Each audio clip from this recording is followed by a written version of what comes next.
안녕하십니까, 권영필 변호사입니다.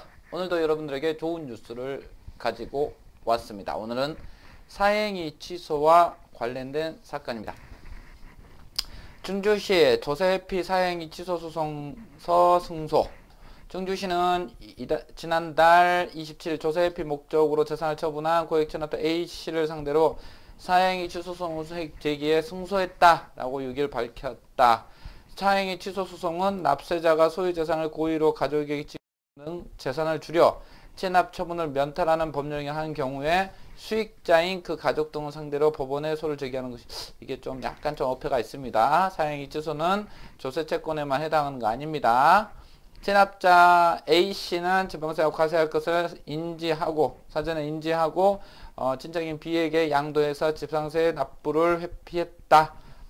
징수 공무원은 취소 사례 등을 검토할 결과 소송이 가능한 판단에 B씨를 상대로 5월 소송을 했고 1년의 소송을 통해 이번 판결을 얻어냈다. 5,900만원 배상하라고 판시했다. 충주시 관계자는 앞으로도 조세회피 목적으로 사행위를 한 것이 의심되는 체납자에 대하여 면밀히 검토하고 공정하고 성실한 납세 분위기를 조성을 위해 끝까지 체납액을 증수하는 세정 활동을 이어가겠다 라고 말했습니다. 제가 아침에 구글 알림이를 하고 있는데 무려 이것과 동일한 뉴스가 7개의 신문에서 나왔습니다. 충주시에서 대대적으로 홍보한 것 같은데 사실 이 소송은 어렵지 않은 소송입니다. 왜 이렇게 대대적으로 했는지 모르겠습니다.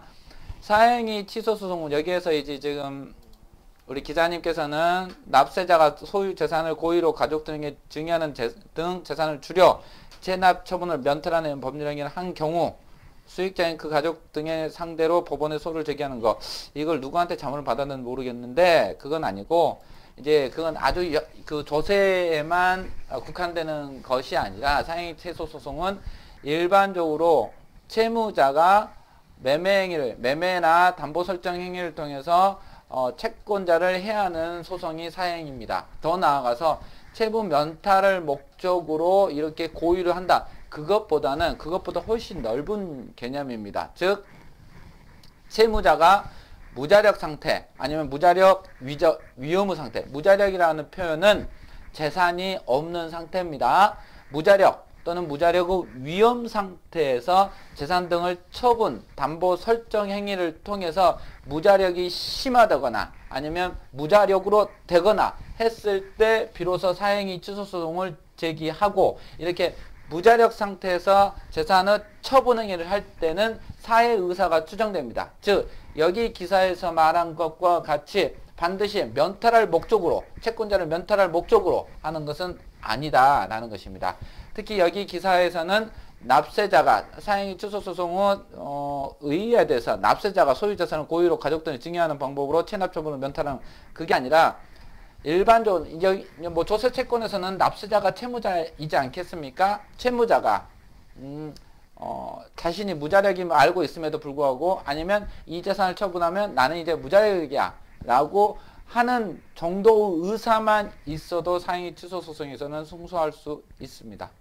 더욱이 이 사건에서는 뭐 충주시는 좀 열심히 했지만 금액이 5,900만원 밖에 안 되기 때문에 사실 이것은 사행위 취소 소송에서 가장 일반적인 소송에 불과하고 사실 어렵지 않은 소송입니다. 근데 충주시에서는 이것에 대해서 좀 많이 홍보를 하고 싶었는가 봅니다. 여하튼 7개 신문에서 전체적으로 신문이 나왔는데 사행위 취소 소송은 이렇습니다. 특히 이 사건에서 매매나 담보 설정행위도 사실 법원에서는 사회의사를 추정하는데 증여는 더더욱 사회의사를 추정해버리고 결국 사행위 소송이 증여일 경우에는 더더욱 쉽다라는 것입니다.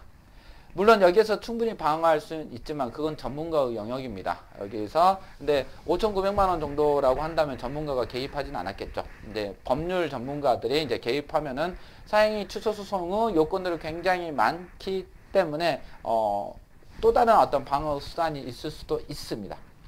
사행위 취소 소송은 권영필 변호사에게 맡기십시오. 승소로 마무리해 드리겠습니다. 오늘도 좋은 하루 되십시오. 권영필 변호사입니다.